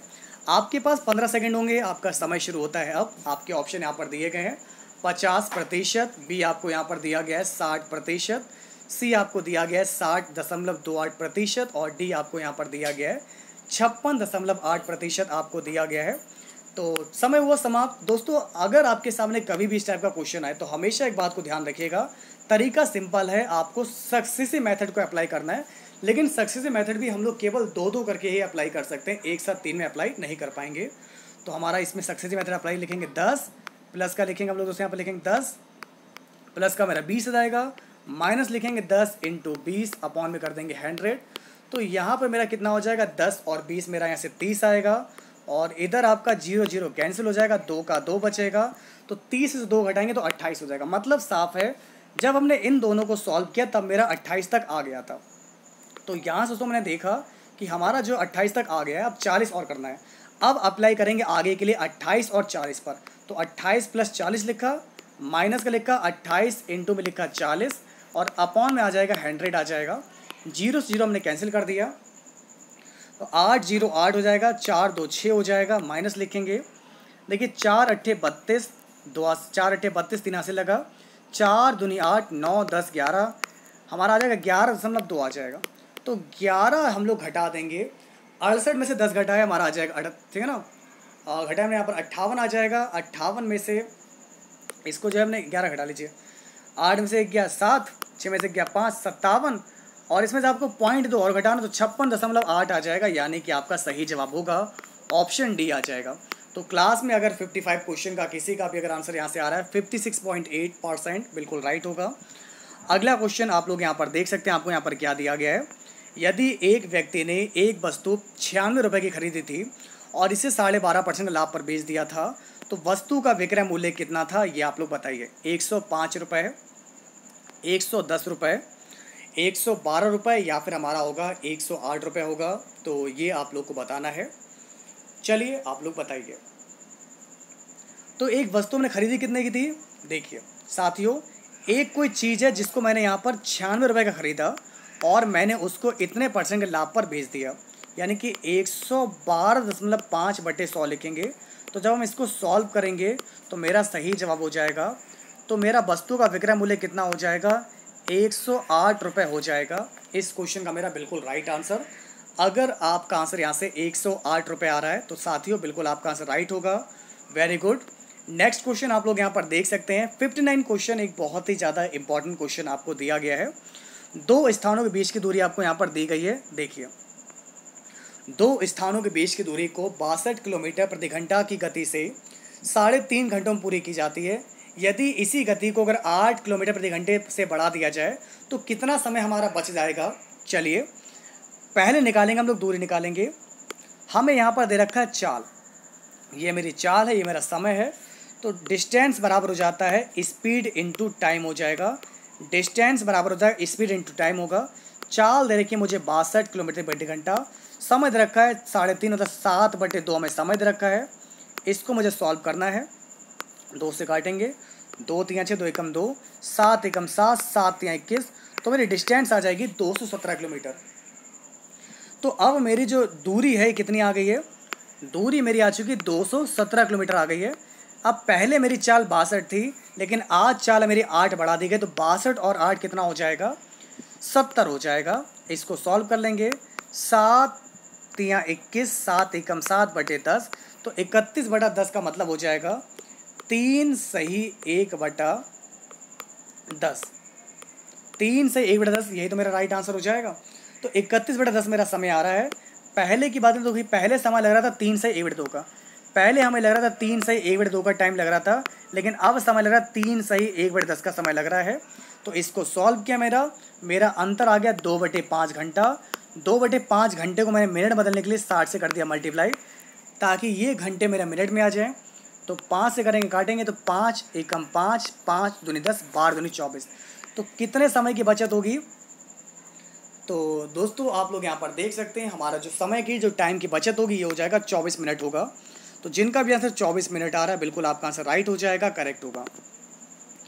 एक क्लास में 60% बच्चों को मैथ पसंद है। एक कोई क्लास है जहाँ पर साथियों 60% बच्चों को मैथ पसंद है, 45% बच्चों को साइंस और 25% को मैथ और साइंस दोनों पसंद है।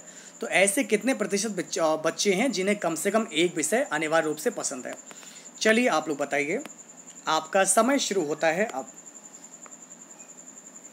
तो तब तक मैं इस क्वेश्चन को लगा लेता हूँ यहाँ पर। ये मेरा मैथ वाला हो गया, ये मेरा साइंस वाला हो गया और ये मेरे दोनों वाले हो गए, बोथ हो गए। तो कह रहा है कि 25% जो है साइंस और विज्ञान, 25% बच्चे ऐसे हैं जिनको साइंस और मैथ दोनों ही पसंद है। अब 60% बच्चों को मैथ पसंद है, तो यानी कि 35 इधर आ जाएगा, तो 35 और 25 मिला के मेरा 60 बन जाएगा। और रही बात 45 की, तो इधर मेरा 20 आ जाएगा, 20 और 25 45 आ जाएगा। तो आपने यहाँ पर देखा कम से कम एक एक विषय किनको पसंद है, तो 35, 25 और 20 इनको अलग अलग जोड़ेंगे, तो जोड़ने पर मेरा आंसर यहाँ पर 80% आ रहा है। 80% बच्चा ऐसा है जिनमें केवल या तो मैथ पसंद है, या तो केवल साइंस पसंद है, या फिर उन्हें दोनों पसंद है। तो ऐसे कितने बच्चे हो जाएंगे हमारे यहाँ से? 80% हो जाएगा। तो अगर आप लोगों में से किसी का भी अगर आंसर यहाँ से डी आ रहा है, तो आपका आंसर बिल्कुल राइट हो जाएगा। इसके बाद दोस्तों हमारा अगला क्वेश्चन बहुत ही इंपॉर्टेंट आपको यहाँ पर दिया गया है। देखिए, आपको यहाँ पर एक्स की वैल्यू पता है, वाई की वैल्यू पता है, जेड की वैल्यू पता है। अब ये क्वेश्चन सिंपल हो जाता है, क्योंकि एक रूल आपको पता है, x plus y plus z पहले निकाल लीजिए आप लोग, तो कितना हो जाएगा? 2 और 1 3, और 3 में से 3 हटे तो आपका 0 हो जाएगा। तो ये आपको पता है। अगर आपको एक रूल दिया गया है, ये अगर आपको निकालना हो, अगर आपका कभी भी x plus y plus z अगर आपका 0 हो जाए, x plus y plus z 0 हो जाए, तो ये हमारा क्या हो जाता है? इसका मान कितना हो जाता है? ये भी 0 के बराबर हो जाता है, क्योंकि हमारा फॉर्मूला होता है x cube plus y cube plus z cube minus का 3xyz होता है। इसका फॉर्मूला मेरा होता है a प्लस बी प्लस सी होता है, ये ब्रैकेट के अंदर होता है, फिर अंदर होता है a square B square C square minus के A B minus B C जो भी हो। लेकिन जब यही मेरा 0 हो जाएगा, तो इस पूरे की वैल्यू कितनी हो जाएगी? पूरे की वैल्यू मेरी 0 हो जाएगी। अब पूरे की वैल्यू 0, तो मेरा ये जो है मेरा इधर आ जाएगा, तो जो माइनस का 3xyz है तो वो मेरा इधर आ जाएगा, तो मेरा इसकी वैल्यू कितनी हो जाएगी? 3xyz के बराबर हो जाएगी।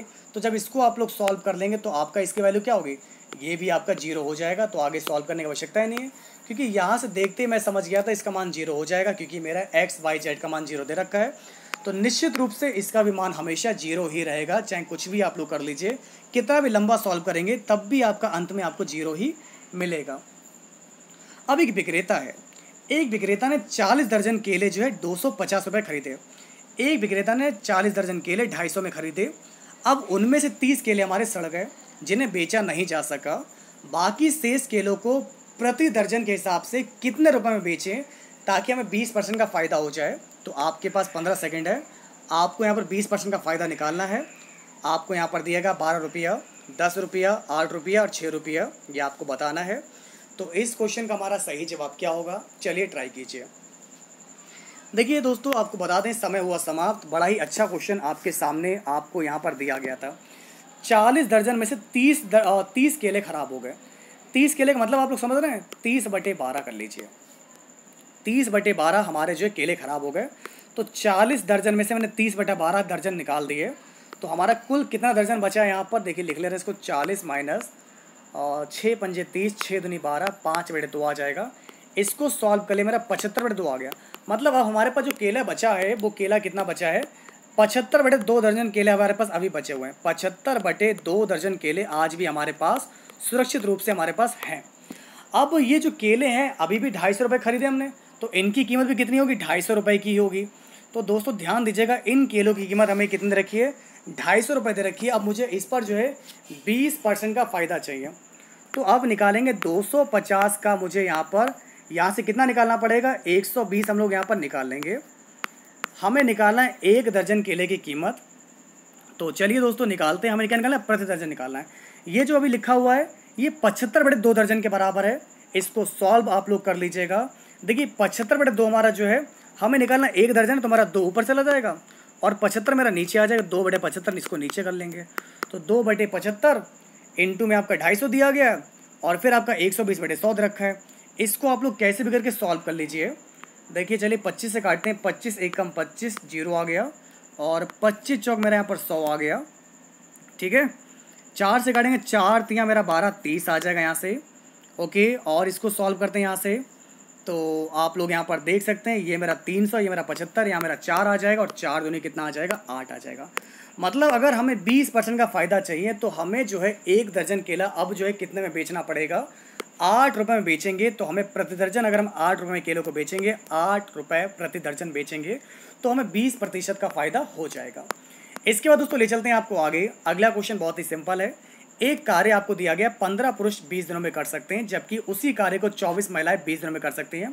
तो 10 पुरुष और 8 महिला अगर मिल जाएंगी, तो वो काम हमारा कितने दिनों में पूरा हो जाएगा? ये आपको बताना है 15 दिन, 20 दिन, 30 दिन, या फिर हमारा सही जवाब होगा 10 दिन। बड़ा ही इंपॉर्टेंट क्वेश्चन आपको यहाँ पर दिया गया है। आज हम इस क्वेश्चन को बताएंगे बहुत ही सिंपल वे में। तो आप लोग यहाँ पर देख सकते हैं समय हो चुका है समाप्त। अब बताएंगे इस क्वेश्चन का होगा क्या सही जवाब। अगर आपका आंसर यहाँ पर 20 दिन आ रहा है तो बिल्कुल राइट हो जाएगा। 15 पुरुष किसी काम को कर रहे हैं 20 दिन में, तो दोस्तों आप लोग यहाँ पर देख सकते हैं 15 पुरुष किसी काम को कर रहे हैं 20 दिन में कर रहे हैं, जबकि 24 महिला इस काम को कर रही हैं 20 दिन में कर रही हैं। तो मतलब मेरा साफ हो गया है, इसको सॉल्व करने मेरा आ जाएगा 5 पुरुष 8 महिलाओं के बराबर हो गए। इस प्रकार मैन बटे वुमेन मेरा 8/5 हो जाएगा। मतलब एक पुरुष की जो क्षमता है वो 8 है, वहीं महिला की क्षमता मेरी कितनी है, 5 हो जाएगी। अब आपको निकालना 10 पुरुष और 8 महिलाएं कितने में हो जाएंगी। तो 10 पुरुष की अगर हम दोस्तों यहाँ पर बात करेंगे तो आप लोग देख सकते हैं 10 पुरुष और 8 महिलाएं आपको यहाँ पर दे रखी है। तो पुरुष की क्षमता मेरी 8 थी, महिलाओं की क्षमता मेरी 5 थी। इसको मैंने सॉल्व किया, जो कि मैंने 15 पुरुष के बराबर लिख दिया। तो मेरा सही जवाब जो बचेगा यहाँ पर 20 दिन आ जाएगा। तो अगर आपका आंसर यहाँ से 20 दिन आ रहा है बिल्कुल राइट है। एक और मेथड है, वो आपका जनरल मेथड है, जिस तरीके से आप लोग सारे क्वेश्चन को अप्लाई कर पाएंगे। ये आपकी शॉर्टकट ट्रिक थी जिसके थ्रू आपका सही जवाब क्या आ गया, 20 आ गया। अब दोस्तों हमारा अगला क्वेश्चन आपको यहाँ पर दिया गया है, इसको देखिए। ये क्वेश्चन बहुत इंपॉर्टेंट है। एक ग्रुप में 7 व्यक्तियों का एवरेज जो एज है वो 30 ईयर्स दे रखी है। वहीं उस ग्रुप में 5 व्यक्ति की औसत आयु 31 है। तो अन्य 2 व्यक्ति की औसत आयु कितनी होगी। अब 7 लोगों का एवरेज आपको दिया गया 30 है। तो 7 या 21, 210 हो गया।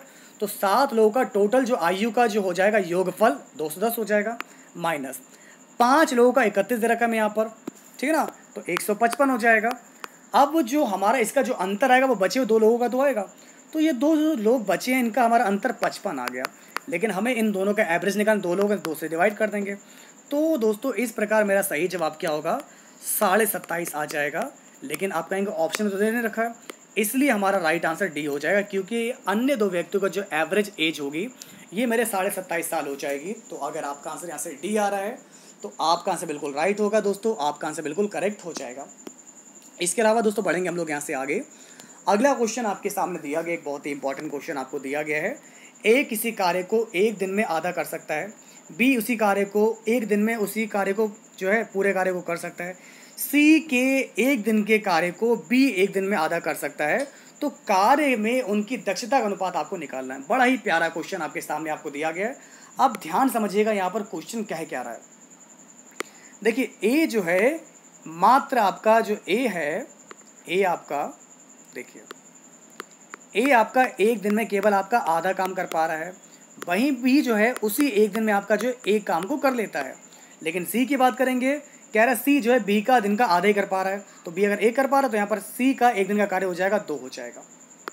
सी का मेरा एक दिन का काम कितना हो जाएगा, 2 हो जाएगा। तो ये आधा काम कर रहा है, ये मेरा एक काम कर ले रहा है, और ये मेरा 2 काम कर ले रहा है। तो अब इन दोनों की हम लोग इन तीनों की दक्षता निकालेंगे। तो ए की दक्षता मेरी 1/2 आ जाएगी, बी की हमारी 1 आएगी, सी की मेरी 2 आ जाएगी। तो इन दोनों का जो हमारी दक्षता का अनुपात होगा लिखेंगे 1, 2 और 4। तो अगर आपका आंसर यहाँ से आ रहा है 1:2:4 आ रहा है, बिल्कुल आपका आंसर राइट हो जाएगा। तो दोस्तों इस प्रकार मेरा सही जवाब होगा ऑप्शन सी होगा, बिल्कुल आपका करेक्ट आंसर। अगला क्वेश्चन आपके सामने आपको दिया गया, 15 सेकंड आपके पास होंगे इस क्वेश्चन को सॉल्व करने के लिए, और आपका समय शुरू होता है अब। उन्नति को एक समान 696 रुपये में बेचने पर 13% की हानि हुई। 10% का लाभ पाने के लिए उसे सामान का मूल्य कितना बढ़ाना चाहिए। तो चलिए दोस्तों आप सभी लोग बताइए इसका सही जवाब क्या होगा। Very good. क्लास में जिन मेंबर्स का भी आंसर यहाँ से सी आ रहा है बिल्कुल राइट होगा। एक लाइन में आपका आंसर 184 आ जाएगा। कैसे, 696 रुपये आपको दे रखा है, 13% के डिस्काउंट दे रहे हैं, तो 100 बटा लिख लिया 87। हमें निकालना है 13% का फ़ायदा, तो लिख लिया हमने यहाँ से, सॉरी 10% का लाभ जो तो लिख लिया 110/100 कर लिया, 100 से 100 उड़ा दिया, इसको सॉल्व कर लिया, हमारा जो आएगा 880 बचेगा। तो कितना रुपया हमारा बढ़ाना पड़ा 696 का 880 तक लाने के लिए, हमने बढ़ाए केवल 184 रुपया। तो आपका सही जवाब होगा 184 रुपये हो जाएगा।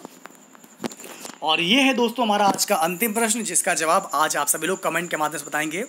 तो आज मुझे कमेंट के थ्रू आप ये भी बताइएगा इस पूरे पेपर में से कितने क्वेश्चन आप लोग यहाँ पर सही कर पाए, क्या आप यहाँ पर 90+ स्कोर कर पाए। ये क्वेश्चन आप लोग का जो है स्ट्रीम टॉपिक से आपका बोट एंड स्ट्रीम नाव एवं धारा से क्वेश्चन लिया गया है, और इस टॉपिक से भी आपके एग्जाम में कम से कम 1 या 2 क्वेश्चन आपके एग्जाम पूछे जाएंगे। तो कमेंट के द्वारा मुझे बताइएगा कि कैसी लगी क्लास, और आपके कौन कौन से क्वेश्चन आपको इसमें अच्छे लगे, और आप लोग मुझे कमेंट द्वारा ये भी बताइए कि कौन कौन से क्वेश्चन आपको इसमें डिफ़िकल्ट लगे, तो जिससे कि मैं समझ पाऊँगा कि मुझे किन प्रश्नों पर अभी आपके लिए ज़्यादा ध्यान देना है। फिर जो क्वेश्चन अगर आपको हार्ड लगेंगे तो मैं उस टॉपिक के क्वेश्चन भी आपके इन प्रश्न पत्रों में ऐड करूँगा, ताकि आप लोगों की जिससे प्रैक्टिस अच्छी से अच्छी हो जाए। और हाँ, अगर आपको क्लास ये डेली बेस पर चाहिए है तो ये क्लास आपको सेम टाइम पर इसी समय डेली क्लास ही आपको मिलेगी, और हम आपको इसी तरीके से पूरे पेपर आपको सॉल्व करवाएंगे। तो अगर आपको क्लास आज की पसंद आए तो वीडियो को लाइक कीजिएगा, शेयर कीजिएगा, मिलकर आप लोग सपोर्ट ज़रूर कीजिएगा। और हाँ, एक बात और, इसका जवाब भी मुझे कमेंट के माध्यम से ज़रूर बताएगा। जिसका भी जवाब बिल्कुल सही तरीके से सॉल्यूशन के साथ आएगा उसके कमेंट को पिन कर दिया जाएगा, और बाद में जो कोई भी अगर आंसर देगा तो अपना आंसर उस पिन वाले कमेंट के से जो है मैच कर लेना। तो इसी के साथ फिलहाल आज के लिए इतना रखते हैं। मिलते हैं दोस्तों आप लोगों से कल इसी तरीके से एक और लेटेस्ट पेपर में, जिसमें हम और भी अच्छे से अच्छे क्वेश्चन आपके लिए लेकर आएंगे। तो बस सपोर्ट करते रहिए, लाइक करते रहिए, शेयर करते रहिए। तब तक के लिए साथियों, नमस्कार, जय हिंद, वंदे मातरम।